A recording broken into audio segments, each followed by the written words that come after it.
Salut, je suis en Alsace dans le fief de Bugatti. Je vais vous présenter la toute dernière Bugatti, c'est une exclusivité YouTube. C'est la voiture de série la plus rapide au monde, elle a battu les 490 km/h et on peut l'acheter, il suffit de sortir sa carte bancaire et on l'achète tout simplement. Truc de fou, ça va se passer là exactement dans quelques instants. Donc là j'ai un tout petit peu de temps pour vous présenter les autres Bugatti les plus exclusives et les plus fantastiques au monde. Elles sont toutes là, en quelques minutes je vous présente ça, dont la voiture la plus chère au monde, la voiture neuve la plus chère au monde. Donc plutôt pas mal tout ça. Mais pour finir, vidéo de tous les records, je vais acheter une Bugatti. Et je vais vous dire laquelle.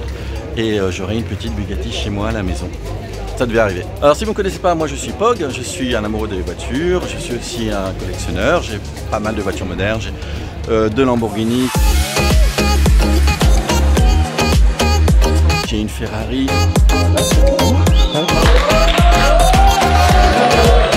J'ai une McLaren. J'ai une Audi. J'ai un Renault Kangoo en or, 100% or.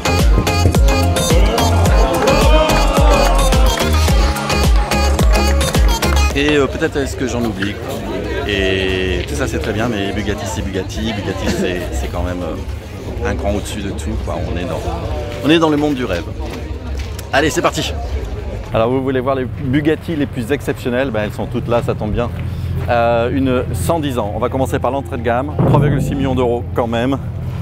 Voilà, 1500 chevaux, en hommage à la France. C'est censé être bleu la couleur de la France. Et bien en fait, bon, on le voit pas vraiment, non, c'est plutôt noir. Ça c'est un petit peu décevant. Par contre, ça c'est mignon.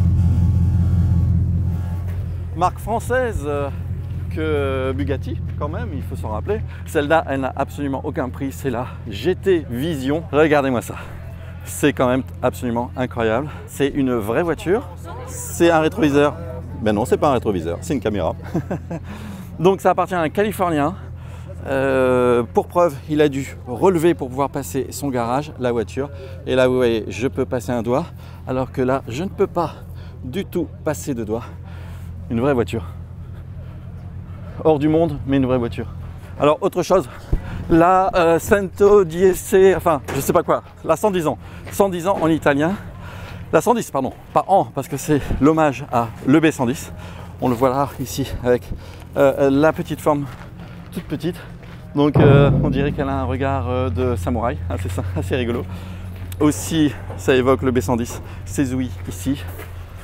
Et quand même, quand même une voiture de ouf. Bon, on va passer à la voiture la plus chère au monde, Zou. Donc une dame en noir devant la voiture noire. 16 millions d'euros pour cette voiture qui est bien sûr unique. Je vous laisse admirer. Regardez, les jantes continuent sur les pneus. Donc la voiture neuve la plus chère. Petit détail qui me fait bien rire, l'essuie-glace qui est symétrique. C'est comme ça, on est classe ou on ne l'est pas. Mais c'est pas tout ça, parce que là vous avez peut-être adoré ces voitures complètement hors normes. Maintenant on va aller un cran au-dessus.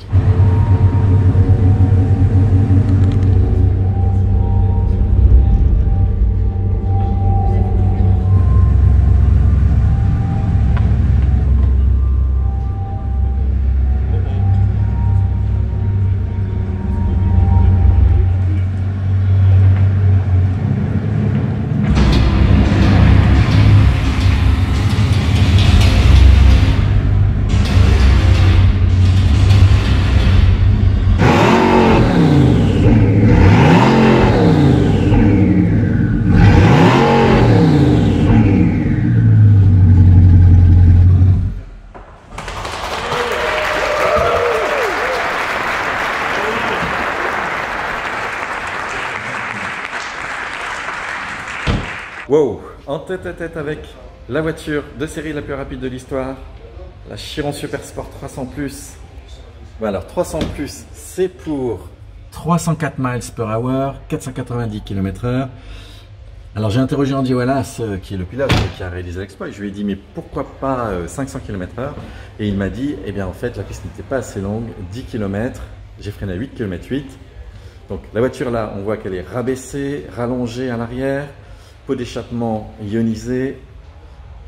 Alors la Super Sport, elle est en vente pour 4,2 millions d'euros, livraison 2021, tout en carbone et 30 exemplaires. Alors regardez, c'est un massacre de moustiques.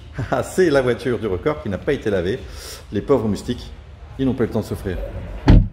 Et dans la voiture la plus rapide de l'histoire. Wouhou! Tout est renforcé, tout est sacrément allégé, il n'y a même pas de siège passager. Sinon, eh bien, ça ressemble tout à fait à une Chiron, parce que c'en est une.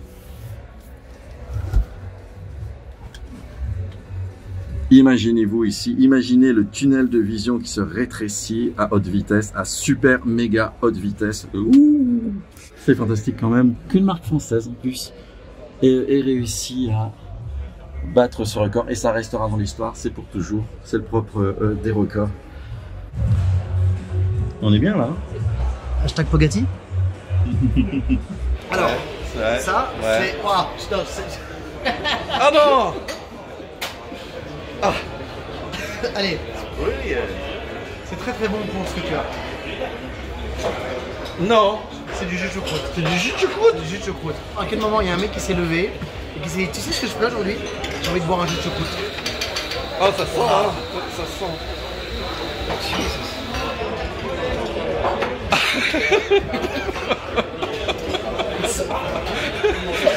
Là, ce que tu vois, c'est que tu vois un double tourbillon. Je crois que c'est la seule montre du monde à avoir ça. Tu vois dans les sphères, tu vois une sorte de disque comme ça qui tourne très vite. Ça, c'est le tourbillon en lui-même. Et donc, le tourbillon est posé sur un axe. Il y a 3 axes qui font tourner la sphère. C'est la seule montre du monde à avoir ça. Alors, le plus honnêtement du monde, ça sert à rien, mais qu'est-ce que c'est beau. Laquelle tu préfères, bon, il se met à pleuvoir. C'est extraordinaire quand même, ce rassemblement de voitures classiques de toute beauté, avec mélange avec le dernier cri automobile.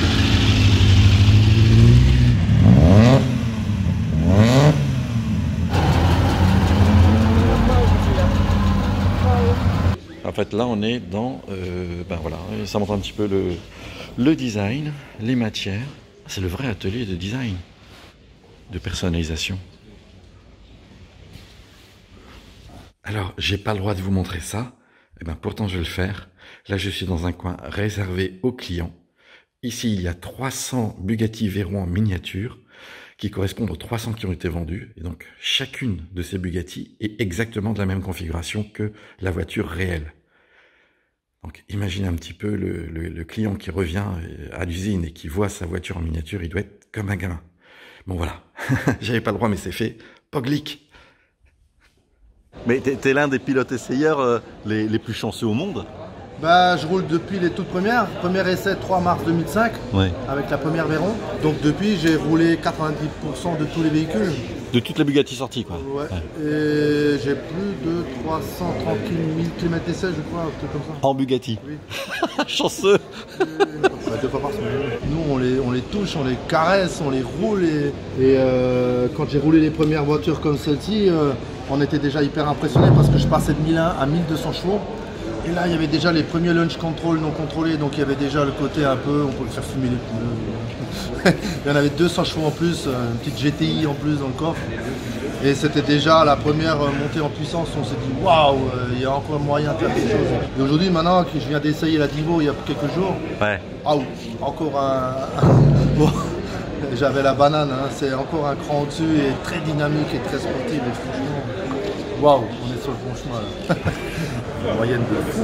Hein. Tous mes collègues qui ont la chance de se dire de devoir parfois rapatrier ou d'aller sur l'autoroute allemande, la première chose qu'on fait, alors combien 340, 360 bien sûr. Normal pour nous. Normal. 360 normal, km/h. Oui, c'est autorisé. Quand le chef il dit bon Steve, il faut qu'on ramène une voiture à l'engineering. Bon, plein à payer. Et puis là, c'est alors il y a une rencontre Porsche, c'est honnête, hein, on rencontre R8. Et puis, désolé, on est là nous. Et après, on met un gros coup d'air break, on les attend. Et on entend hurler derrière, ils viennent essayer de se rapprocher, quoi. C'est marrant, c'est super. Mais c'est là que c'est intéressant, c'est tous ces moments-là aussi. C'est du réel. Et nous, quand on rencontre les clients, ben, c'est ça qui est fou. On voit le client, on a compris pourquoi il a commandé ça. Parce qu'on le voit tout de suite, hein, je fais de la compétition en Porsche Carrera ou alors, ben non, moi j'aime les belles choses, voilà. Ben, tous les vendredis, il y a une moyenne de 2 voitures qui sont libérées comme ça et qui partent dans le monde entier. Et après, on surveille chez vous les réseaux sociaux pour voir où elles sont, si elles roulent, ce qu'elle en est, et voilà, et on se dit, ah tiens, ça y est, elle roule. C'est ça qui est bon, c'est ça qu'on attend. C'est de l'avoir dans un gumball, c'est de l'avoir dans un... Ah, ça y est. Parce qu'on a des anecdotes sur plein de voitures, parce que parfois elles sont capricieuses. Et c'est un peu dû à la marque, je pense. Et en plus, c'est un côté artisanal ici. Ah oui, tout est fait main. Et c'est grâce à ça que j'ai mon job, parce qu'il faut le prendre du bon côté, ce que je vais dire. Mes collègues, bien sûr, l'humain est l'humain. Donc les petites collisions entre les cuirs et les carbones, ça crée des grincements. C'est ce qu'on doit enlever. Et c'est pour ça qu'on roule aussi. Voilà. Bah oui, un robot qui met la même pièce à la même place, lui, il ne va pas se tromper. Le lundi matin au machin, la blague. Hein. Mais oui, mais c'est pas grave, c'est fait pour ça. Et c'est pour ça que nous, qualité, nous, essayeurs, on est là pour ça, on est là pour enlever tout ça. Et là, les 490, je pense qu'ils ont mis tout le monde d'accord. On est là, on est présent et on sait faire. Hein. Vous vous rendez compte, on a toute une technologie très spéciale, très cachée, très... qu'on a ouverte. On montre nos sous-vêtements. Ah oui, oui, c'est des... Elles vont où alors? Je ne vais pas me tromper exactement, mais là, il y a un véhicule qui a un Skyview, voilà, une Super Sport Skyview. D'accord. Qui va être vert. Hein. Et c'est des véhicules qui vont aller aux États-Unis, en Europe, au Middle East. Donc c'est des véhicules clients qui n'attendent que lundi pour être continués d'être assemblés. Hein. Bah oui, ça c'est notre plus grande fierté, hein, parce que notre drapeau français. Mais oui, oui, oui, oui. Un peu chaud, hein. Non, non, mais je comprends. Mais il n'y a pas beaucoup de Bugatti en France. Non. Mon prochain essai, il est là. C'est là la première fois qu'elle roule. Elle aura 30, 40 km au compteur au début. Quand ici tout est OK, ben ensuite elle part en carrosserie. Quoi. Là, elle roule à VMAX 200. 200. La moitié de sa capacité. Ça doit être incroyable à voir ça. Ça fait beaucoup de bruit, toute l'entreprise l'entend toujours malgré le côté blindé des murs. Et on l'entend quand il pousse. Hein. Charge incroyable de turbo et du torque. Hein. On l'entend bien hein, quand il fait de grade. Moi je suis au bureau. 3 bureaux plus loin, on entend tous les gens qui évitent les essais routes ou qui minimisent les essais routes, c'est une grosse erreur. C'est la route qui fait la loi, c'est la route qui dicte. Essayez-la. Et là, là on fait tout, on va tout vendre, on va vendre la maison. Celui qui est passionné ne peut pas faire autrement, il faut qu'il fasse ça. Alors moi, je dis que tu as vraiment le profil type pour vraiment être possesseur d'une Bugatti Chiron, parce que c'est vraiment ce que je ressens, c'est que tu as beaucoup de plaisir et tu vas rouler avec. Et c'est ce que nous on aime, c'est quand on voit après nos véhicules rouler. Et pourquoi ma question elle est là? Soit de notre famille, parce que vraiment, tu as le profil. Et nous on sera fiers aussi parce qu'on saura que tu en feras bon usage et que tu vas te faire plaisir. Et tu comprendras. Et faire plaisir aux autres. Et montrer et partager. Ouais. Et tu comprendras. Et c'est exactement ce que j'adore dans ta philosophie. Je vous l'avais promis, j'ai acheté une Bugatti. Je vais vous la montrer. Elle est là, sous la bâche.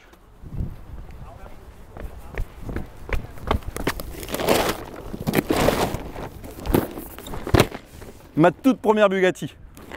Je suis super fier.